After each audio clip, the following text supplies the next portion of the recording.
Hello everyone, and welcome to the first episode of Phoenix Wright, Ace Attorney. Just to kind of let things...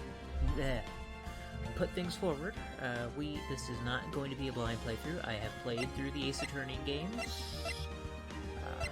before. I haven't played the first one in a while, and I've actually never played the 5th case in this game. So once we get there, we'll get to that.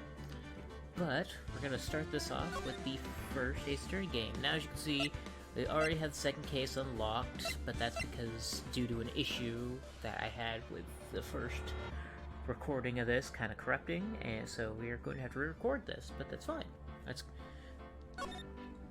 So we're going to play the first turnabout.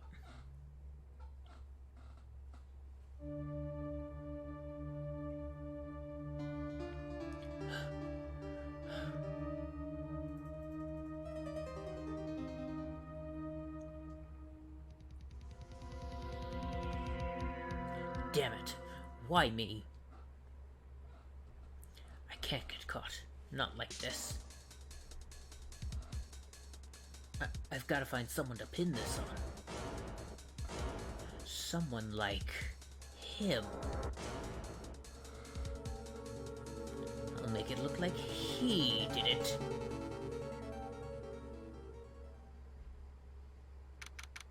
August 3rd, 9:47 a.m. District Court. Defendant Lobby number 2. Oh, hey, would you look at that? August 3rd. Literally the... Wow, that's actually kind of scary. I'm recording, as just kind of a note, I'm recording this August 3rd at 9:36 a.m. It is almost exactly to the time of when this is taking place. Huh. Kind of funny. Boy, am I nervous. Right. Oh, hi, Chief. Whew, am I glad I made it on time. Well, I have to say, Phoenix, I'm impressed. Not everyone takes on a murder trial right off the bat like this. It says a lot about you, and your client as well. Thanks. Actually, it's because I owe him a favor. A favor? You mean you knew the defendant before this case? Yes. Actually, I kinda owe my current job to him. He's one of the reasons I became an attorney. Well, that's news to me. I want to help him. I want to help him out any way I can. I just really want to help him. I owe him that much. It's over.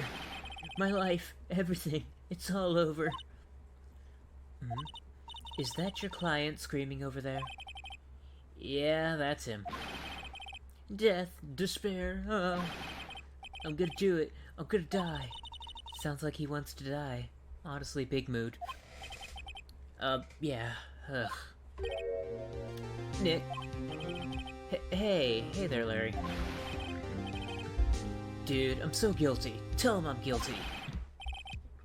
Give me the death sentence. I ain't afraid to die. What? What's wrong, Larry? Oh, it's all over. I'm finished. Finished. I can't live in the world without her, man. I can't. Who took her away from me, Nick? Who did this? Oh, Nick, you gotta tell me who took my baby away. The person responsible for your girlfriend's death? The newspapers say it was you. My name is Phoenix Wright.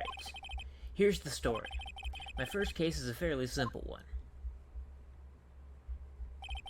A young woman was killed in her apartment.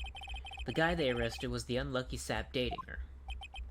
Larry Butts, my best friend since grade school. Our school had a saying, when something smells, it's usually the Butts. In the 23 years I've known him, it's usually been true. He had a knack for getting himself in trouble. One thing I can say, though, it's usually not his fault. He just has terrible luck. But I know better than anyone that he's a good guy at heart. That and I owe him one, which is why I took this case, to clear his name. And that's just what I'm going to do. August 3rd, 10 a.m., District Court, courtroom number 2. court is now in session for the trial of Mr. Larry Butts. The prosecution is ready, Your Honor. The, defense is ready, Your Honor. Yeah, Mr. Wright, this is your first trial, is it not? As far as you know. Yes, Your Honor. I am a little nervous. Your conduct during this trial will decide the fate of your client. If I don't like it, he can go to hell. Murder is a serious charge. For your client's sake, I hope you can control your nerves. Thank you, Your Honor. Mr. Wright, given the circumstances, I think we should have a test to ascertain your readiness. Yes, Your Honor. Hands shaking. Eyesight fading.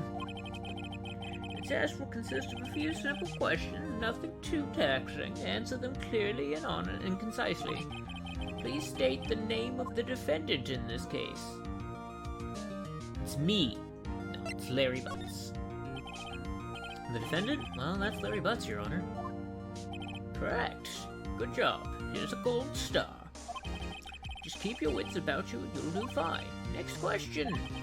This is a murder trial. Tell me, what's the victim's name? Whew, I know this one. Glad I read the case report cover so many times. It's... Wait. Uh-oh. No, wait. I forgot. I'm drawing a total blank here. Phoenix, are you absolutely sure you're up to this?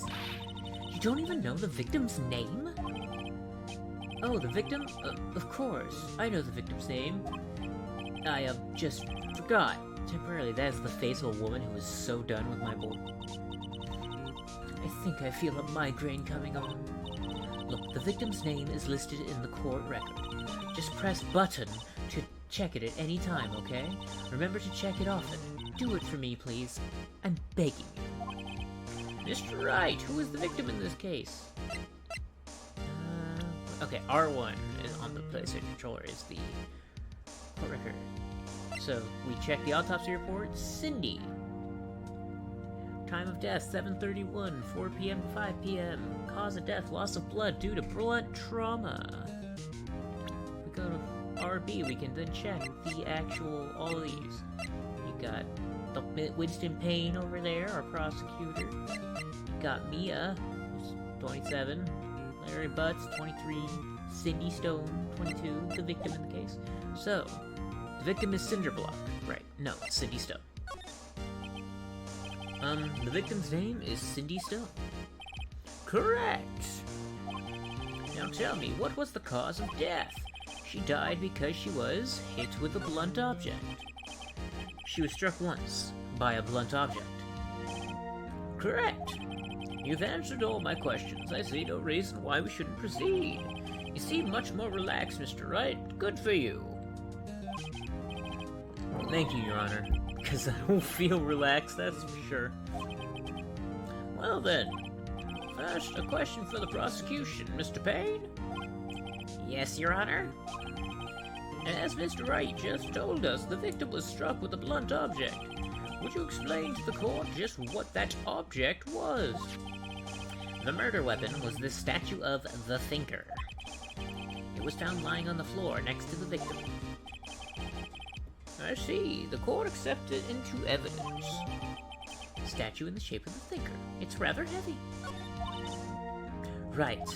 Be sure to pay attention to any evidence added during the trial. That evidence is the only ammunition you have in court. Use button to check the court record frequently.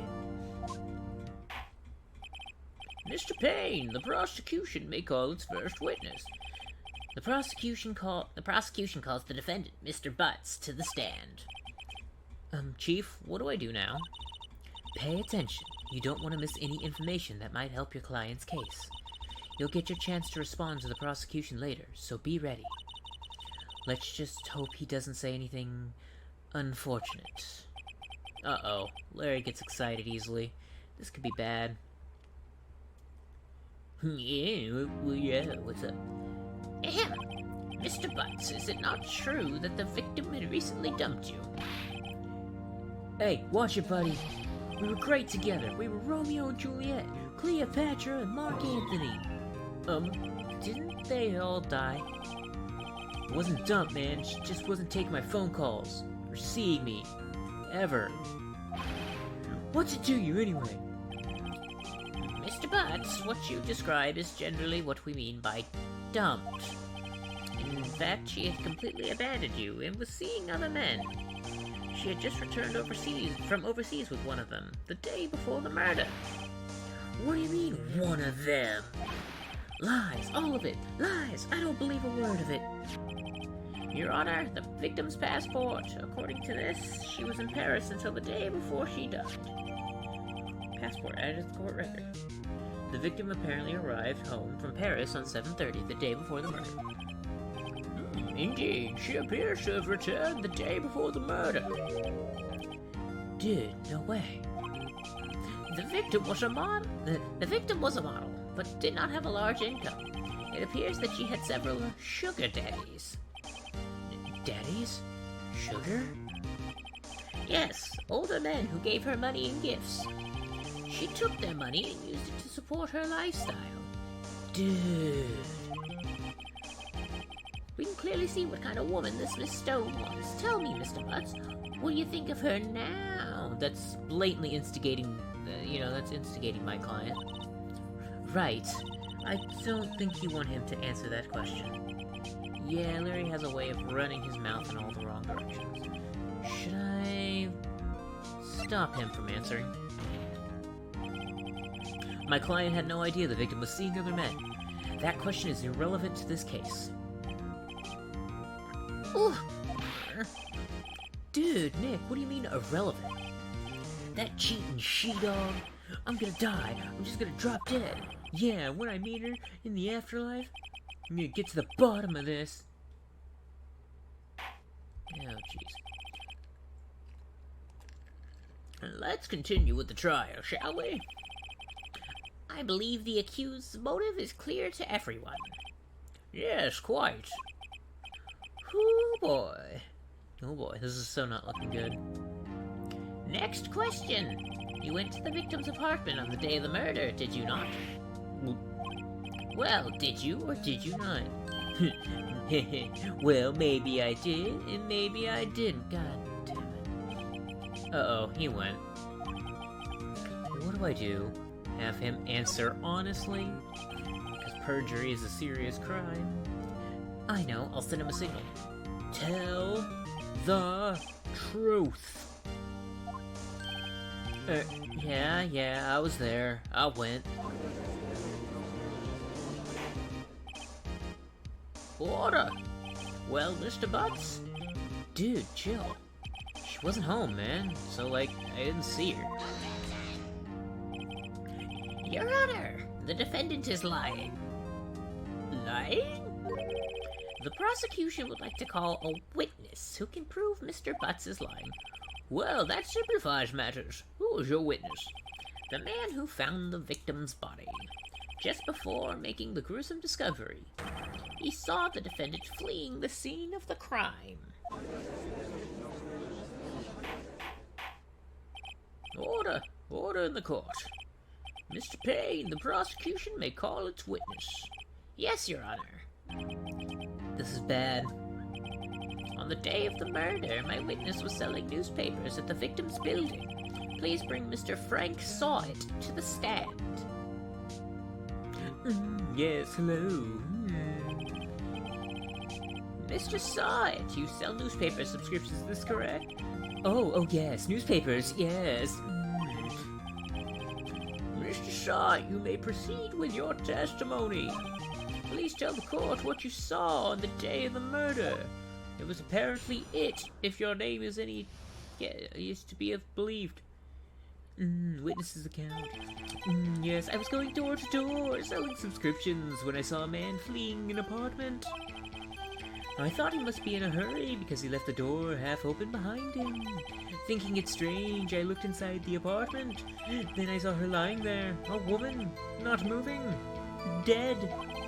I quailed and frightened and found myself unable to go inside. I thought to call the police immediately. However, the phone in her apartment wasn't working. I went to a nearby park and found a public phone. I remember the time exactly. It was 1 p.m. The man who ran was, without a doubt, the defendant, sitting right over there.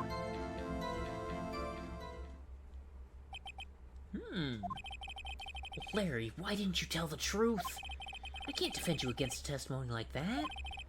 Incidentally, why wasn't the phone in the victim's apartment working? Your Honor, at the time of the murder, there was a blackout in the building. Aren't phones supposed to work during a blackout? Yes, Your Honor. However, some cordless phones do not function normally. The phone that Mr. Sawat used was one of those. Your Honor, I have a record of the blackout for your perusal. Blackout record added to the court record. Electricity to Miss Stone's building was out from noon to 6 p.m. on the day of the crime. Now, Mr. Wright. Yes, Your Honor? You may begin your cross-examination. Cross-examination, Your Honor? All right, Wright. This is it. The real deal. What exactly am I supposed to do? Why, you exposed the lies in the testimony the witness just gave. Lies? What? He was lying? I thought perjury was a serious crime. Your client is innocent, right? Then that witness must have lied in his testimony.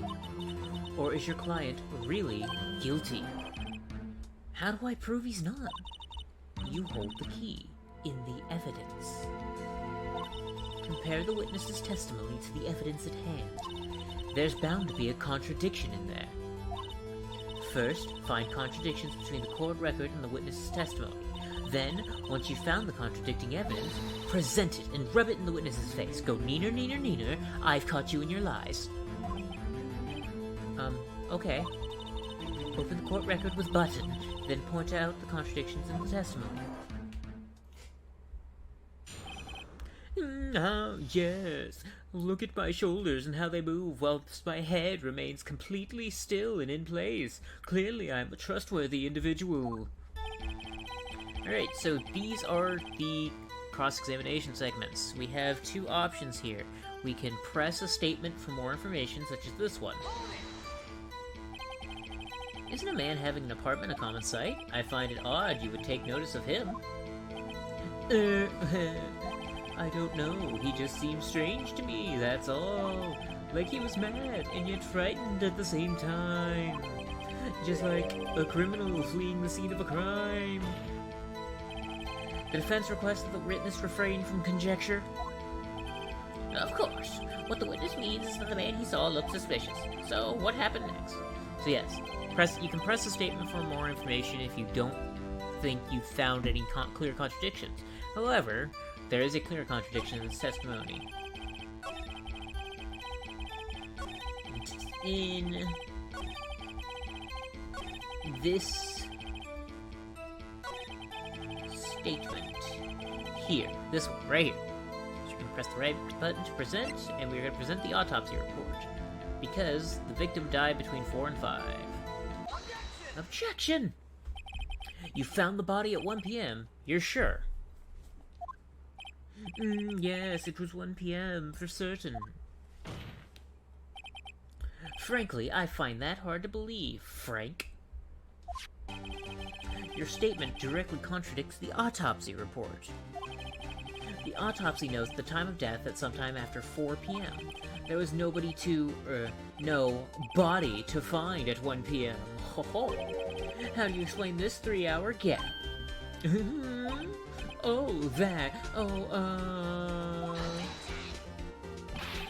This is trivial. The witness merely forgot the time.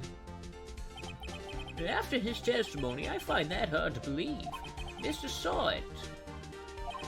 And there goes my alarm. Sorry about that. Were you certain you found the body at 1 p.m.? Gee, that's a really good question. Honestly, one of the only times the judge is competent in this entire franchise. Good job, Wright. Way to put him on the spot. That's all you have to do. Point out contradictions. Lies always beget more lies. See through one, and their whole story falls apart. Wait, I remember now. Would you care to give your testimony again? Witness testimony, the time of the discovery. And we will hear out this testimony next time on Phoenix Wright, Ace Attorney. Thank you all so much for watching.